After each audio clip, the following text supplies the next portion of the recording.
I couldn't really even begin to tell you how many crimes I've committed. I was once described as a walking crime wave. I was quite chuffed by that. I've always drunk. I used to love a drink, even as a kid. It was a way of life. I started taking drugs when I was 10. So all of a sudden I looked round and I was sticking needles in myself. I was an heroin addict. I'd stayed in a squat over East London, which I'll describe it to you. It was human waste all over the floor, syringes and empty beer cans everywhere, blood squirted up the wall from the syringes. My bed was an old mattress that we'd found in the dustbin, and my blankets were the clothes I slept in. I stunk to high heaven. That's how I lived. All this time I was taking other drugs, drinking copious amounts of alcohol, committing crime on a daily basis, sometimes on a multi-daily basis, 10 times a day crimes. It depended on how much you earned. It's about 5 o'clock. I'm in my office, which is in the first floor, and it's time to go to the gym. I go upstairs, and as I walk up to the top landing, I push open the door, and there's a man I'd never seen before. He says, "What are you doing?" It's my house. "What are you doing in here?" And I give him some old flannel. I said, "Oh, I live over the road at number 2, and I see someone acting suspiciously, and I heard a funny noise." And I said, "Where's number 2? I said, "Over there." But unfortunately, it was over there. And so he knew I was telling lies, and he knew I was a burglar. He unfortunately ran into a kitchenette that we have on the top floor and shouted "knife." And so I thought, God, now we're in real trouble. And I had this guy after me, and I didn't get a knife. I got the top of the oven, heavy old thing, cast iron, and I put it, smashed him over there behind me. Which hurt, but again, I'm pumping, so I don't feel it very much. He stumbled and we fought, and as we fought, we rolled down a flight of stairs, proper John Wayne stuff going on there, and there was a big old flower pot, and I picked it up and smashed him straight over the head with that. And I remember the blood coming out of his head. And I kept going, and we bundled and fought and bundled and fought. And I got him outside the door, and I said, "Help me, help me."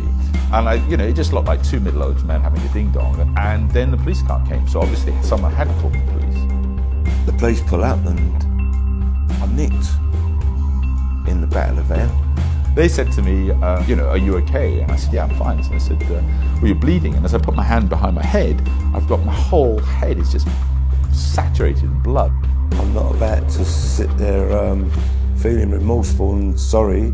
It was just a bad day at the office for me, so I'm off to prison, and oh well, can't wait to get to prison, because get to prison, that means I can get some drugs. My wife came to collect me in the hospital, and as I put the key in the door, I suddenly had a fear that there would be somebody at the other side of the door. And it happened day after day after day after day. And it's not a very nice feeling. In fact, you feel scared. So about 2 or 3 weeks later, a police officer called me, and he said that we're conducting a study on a thing called restorative justice, where the offender meets the victim, and would you be interested in taking part? If I'm honest, part of me sort of wanted to say sorry to this fella, but the majority of me only wanted to do the restorative justice conference to get out of the cell for an hour. Suddenly this day came, and the prison officer opened my door. It was a lunchtime. And he said, "Come on then." I'm walking along this passageway. Whether or not it's true, I don't know, but apparently the screws used to say this was where the condemned man used to go. And at that very moment, I started to feel like a condemned man. I'm thinking, I don't really want to do this. I don't want to go and meet the victims of my crimes. I don't want to meet anyone. I just want to go and lay in my bed. And we get up to the door, and I'm thinking, I don't want to be here. I just don't want to be here. Just as I went to say it, the door opened. And there is a guy I fought about 2 months earlier, and he's in a sort of prison garb and looking really sheepish. And, I'm beginning to think, what the hell are we doing here? But anyway, it's going to happen. Whatever it is, it's going to happen. So here we go. So I started going on about the poor old me's and how I've had an hard life and giving all the social spiel, because all my life that's what I've done, give social spiel to probation officers and social workers. I thought I had everyone eating out the palm of my hands. He's just going through the movements, just going through the same old lines, the same old tripe. And I'm beginning to get very, very annoyed, very, very annoyed. And it came to a point, and I said to Will, when we first met. And that's it. And I just lose it completely. and he started listing all the things that I've done. And he also started listing his feelings. And it comes out like a fire hydrant. And I said to him, I said, we didn't meet at some bloody cocktail bar in Islington. You broke into my house. You destroyed my one belief that I had, which is my ability to protect my family, my house, from people like you, and you did it in one fell swoop. I never knew it made people feel sad, angry, bad, depressed, isolated, guilty about things I'd done. Yeah, I didn't know. Peter was just, it was like a train hitting him. You could see that he God, I've done this. It was like a flow of emotions started coming out, and I never realised it. I just never realised the damage I'd done. I never realised the harms I'd caused. I never realised how many people it affected. And he was a man who wasn't showing remorse because the lawyer had said, you've got to show remorse to get time off. He was a man who was genuinely affected by what we had said. And we start conversing, we start talking, and Peter starts talking. He starts talking from his heart, from his real core of his existence. When you hear the damage, what you have done, when you hear the harm you've caused, you've got to be a very, very bitter and twisted human being if this doesn't affect you. You've got to be a sicko. I was fully expecting these people who I'd done a lot of harm to say, lock him up, give him the birch, throw away the key, we don't care. But I was quite amazed. So I went back to that cell and sat there with all these feelings, and I sat with them for a long time trying to work them out and separate them. And you can't just leave him there. You've got to help him help himself. So therefore we then went out and said, listen, we want to see you change. We want to see you get yourself together. We want to help you in this process. We'd like to see him address his alcohol and addiction problems. We'd like to see him address his offending problems. We'd like to see him maybe get some education, and we'd like to see him even get a job when he gets out. In a court of law, the victim sits in a public gallery. He, she, his family, his loved ones are the most affected by this crime, and then the least involved in the process. They don't get no input into it, and there's questions that need answering, and they can't possibly answer these questions unless they meet the harmer, the wrongdoer, the villain of the piece, the criminal. And that's all this is. It's bringing people around, well, it happened to be a prison table, but it could be anywhere, and having them saying, well, why did you do that? Do you understand how that affected me? Do you understand how that affects other people? Ever since we first met, we continue to meet. We have become, both of us, utter converts to restorative justice, to restorative approaches, to bringing offenders and victims together. Because of that conference, it initiated change, it implemented change. I implemented the change, but it sort of gave me the kickstart I needed. I can't express gratitude enough for the restorative justice program, and I've got to leave it there for a minute.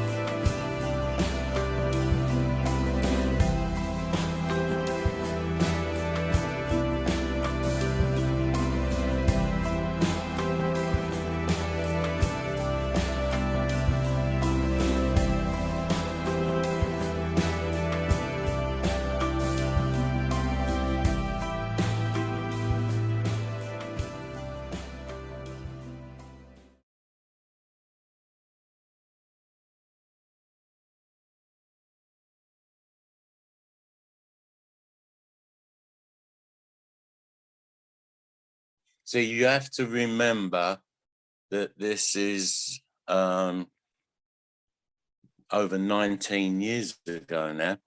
And up until that point, I was a career criminal.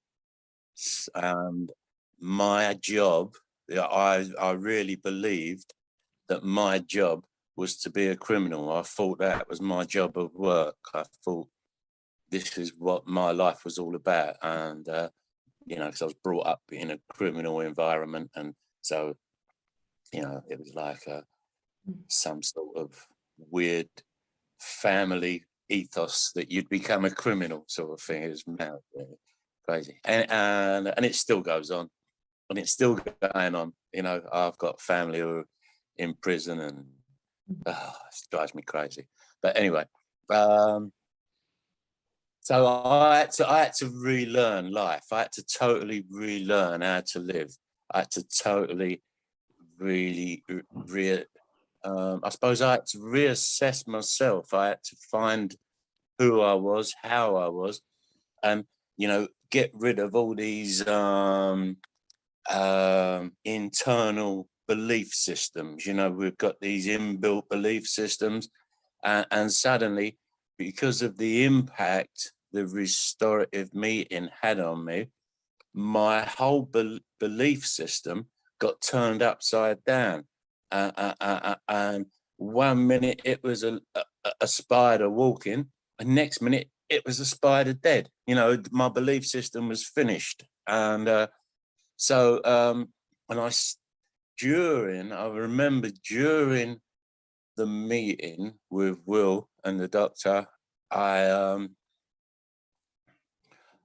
suddenly realized about pain. I suddenly understood pain.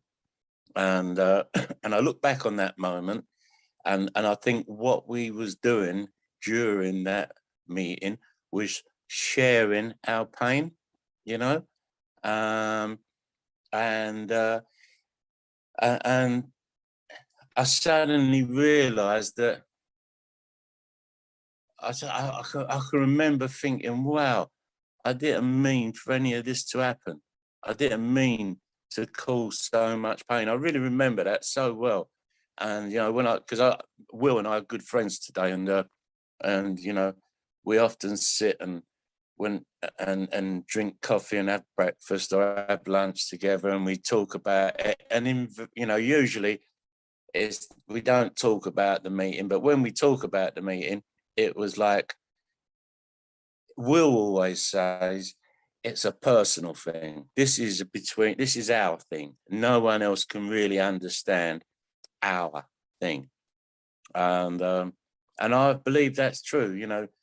To try and describe what went on initially does the whole process an injustice. So I think what happened, I describe it like this. Look, once upon a time, I had all these barriers and all these, all the denial tools in my head, you know, and all the justification tools logged in my head, so that when I was confronted by anything, I could justify it. After the meeting, it felt like, and you know, I don't wish to say this was an epiphany or anything like that, because it's not like that. But it felt like that all these justification tools were stripped away from me, and the whole process dropped 12 inches and it went to my heart. And when things get in your heart, things can never be the same. So suddenly there I was doing things the right way. And anytime I ever thought of deviating from that path, my mind used to go straight away to that meeting, that restorative meeting, and, you know, just how strong it was, how powerful it was for me. Listen, I spent 18 and a half years in prison. I went to God knows how many courts, how many times I appeared in court. Going to prison was really easy. It was simple. You just went to prison, went to sleep, woke up and come out and started all over again. But this was a totally different ball game, totally different ball game. And so suddenly here I am doing, and also you got to remember, I stopped taking drugs, I stopped committing crime, and I stopped drinking alcohol. Yeah, these are the three things. And since March the 6th, 2002, I've never committed another crime, I've never took another drug, and I've never drunk another drop of alcohol. And this is how it is for me. It's like I'm like a monk. But no, I'm not really. But we've all got our vices. So the journey has been one of learning. It's been one of learning. I managed to get education. I got really involved with restorative justice myself. I trained to be a facilitator. I became, I made a film, wrote a book, writing another book now, and I just educated myself, and certain things had big impacts on me. And first of all, the initial thing about restorative justice interested me, and then I found out more. I started digging deeper about restorative justice. This is what restorative justice gave me. It gave me a better understanding of human beings, of humankind. It gave me a better understanding of emotions, of empathy. It gave me a better understanding of academia, I suppose, really. I never realised until I went through the process of the restorative justice process, I never realised I had anything to say. I always thought I was just destined to be this person who smoked drugs and injected drugs and drank alcohol and went to prison, and that was going to be the rest of my life, and I was probably going to die in prison. Yeah, so I've lived a good life. I've lived a really good life, and I continue to, and I attribute all this goodness to restorative justice opening the door for me. Yeah, there's nothing else I can say about what more important. I'll tell you what's more important is what restorative justice hasn't given me. Yeah, going through the process of restorative justice, what it hasn't given me is I haven't got any more victims. I don't have sleepless nights. I haven't got to get up every day going out looking for money for drugs. I haven't got to harm people anymore. These are the things that it hasn't given me. You see what I'm saying? They're the important things. What it gave me was things that I should have always had anyway, and which I've probably always had, that I had empathy for my fellow human being. It gave me a conscience, yeah? The good news was it gave me a conscience. The bad news was it gave me a conscience, yeah? So it was one of them situations. It gave me freedom. That's what it gave me. It gave me freedom. And I don't mean, the physical unlocking of the door freedom. I mean mentally. It unlocks my mind. In what way you consider the restorative programs to be helping victims in general and from your own personal experience? Okay. Again, my belief is that a restorative process, no matter what type of restorative process we're talking about here, but a restorative process is the beginnings of the rehabilitation process for victims. Yeah, because so often in criminal justice systems around the world, the victim is the forgotten person. And when you think about the question, it's very similar to the grief process. The grief process. You've got these 5, yeah, and the biggest one is why me? Why me? You come home in your burgle, and the first one is, fear. The first one is fear and not understanding is and then it goes to anger, yeah, anger, and sometimes rage. You know, what's gone on here? Why me? Why have these people done this to me? And then you want answers, but you can't get the answers because you can't ever speak to the person who's done this. Yeah, well, you know, you want to say, you know, why did you do this? Did you follow me? Have you been targeting me? Was I, you know, will you do it again? You know, because all these things, you know, all these things.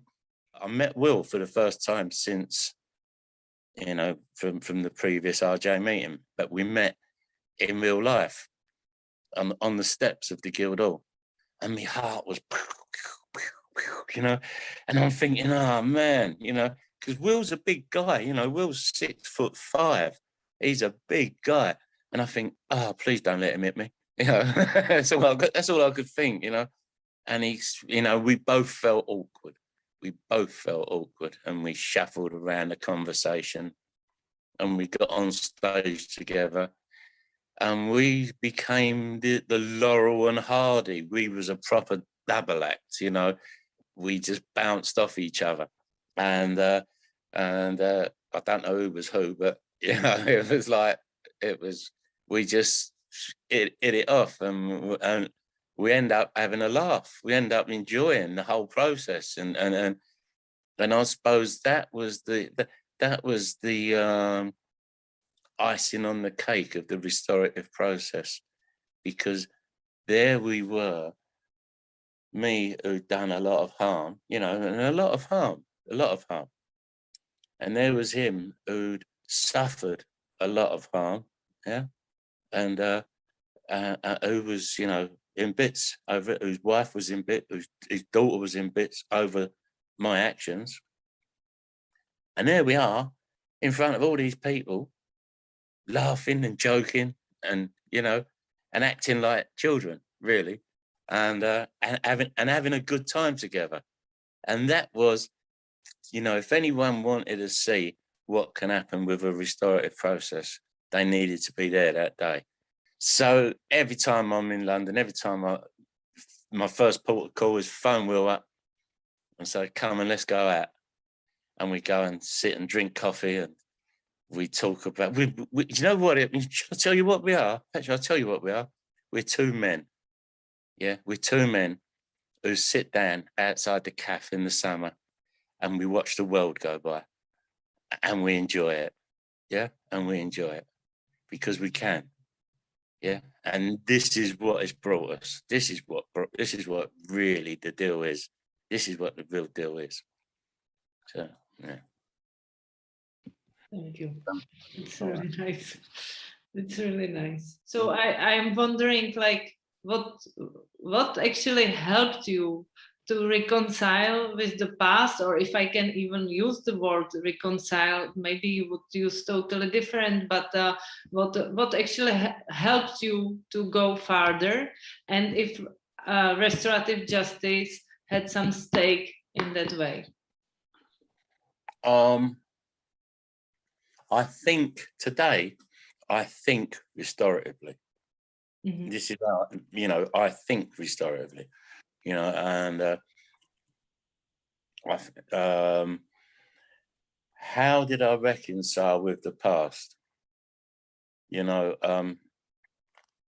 first of all, I forgave myself, and then I forgave others. You know, listen, as a kid, I suffered a lot of abuse as a kid, you know, and I scratched the surface in the book, but trust me, some awful stuff I endured. I had to forgive these men. I had to, you know, and I'm talking about sexual abuse here. Well, I had to forgive these men. It doesn't make it right. It doesn't make anything easier, but the actual process of forgiving takes away the guilt. Yeah, takes away the shame that I endured. Yeah.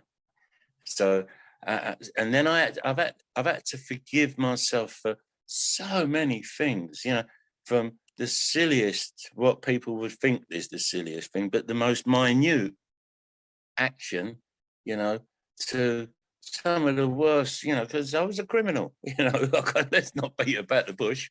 And so I've had to forgive myself for some of the things that I've done. You've got different,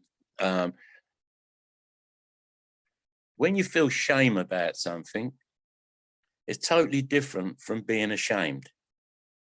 Totally, it's two different things, yeah? Shame and ashamed. You've got to separate that. I'm ashamed of myself the way I spoke, yeah? I'm ashamed of myself. I drank 4 energy drinks a day. I'm really ashamed of myself. It's a simple word. It's a word, yeah? Shame is a feeling, yeah? It goes deep, yeah? It's like sorry. See this word sorry? It's too bob. If saying it, it don't mean nothing. If you say it, you have to do sorry. It's a doing word, yeah? I can bump into you in Oxford Street and say, oops, sorry, then walk up another 10 meters and bump into someone else and say, oops, sorry. And it goes on. Oops, sorry, I'm sorry. The game is to be more aware of other people so that you don't bump into them. And then I have to forgive myself for stuff, but most of all, I have to forgive. I have to. Don't mean I forget. It doesn't mean that at all. But I forgive. I will not. Listen, I suffered a horrific sexual abuse. Yeah. Now, I forgive them people. Yeah. They don't make it right though. I forgive them people. I don't forgive the action. I forgive the people. Yeah. And that to me is a restorative self-healing process. Because it's not, you can use the restorative process for self-healing. When you all this turmoil, and you've got this turmoil going on inside you, if you stop and identify, and it's the 5 questions. What happened? So what's going on? What happened? Yeah. How do you feel? So how do you feel now? Now you've said that. Yeah. Feel a bit better. Yeah. Who's being affected by this? Because my behaviour is affecting other people because I've got this turmoil going on. How can we put it right? Okay. Let's centre ourselves and think about it. This is a self-healing process in the restorative. The last question, if you would have maybe some message for the people in the Czech Republic about restorative justice, what would the message be? The message, I think we need to drop the word justice, because that straight away implies criminality. And if we want to get this working throughout the country, we need to use it as an approach or a practice, and we need to install it into young people so it becomes part of their natural vocabulary. We then need for the young people to educate their parents, and their parents to educate their parents. So this is a restorative practice. This doesn't have to be totally based on criminality. This can be part of our daily lives. It just means about caring about each other. Thank you so much.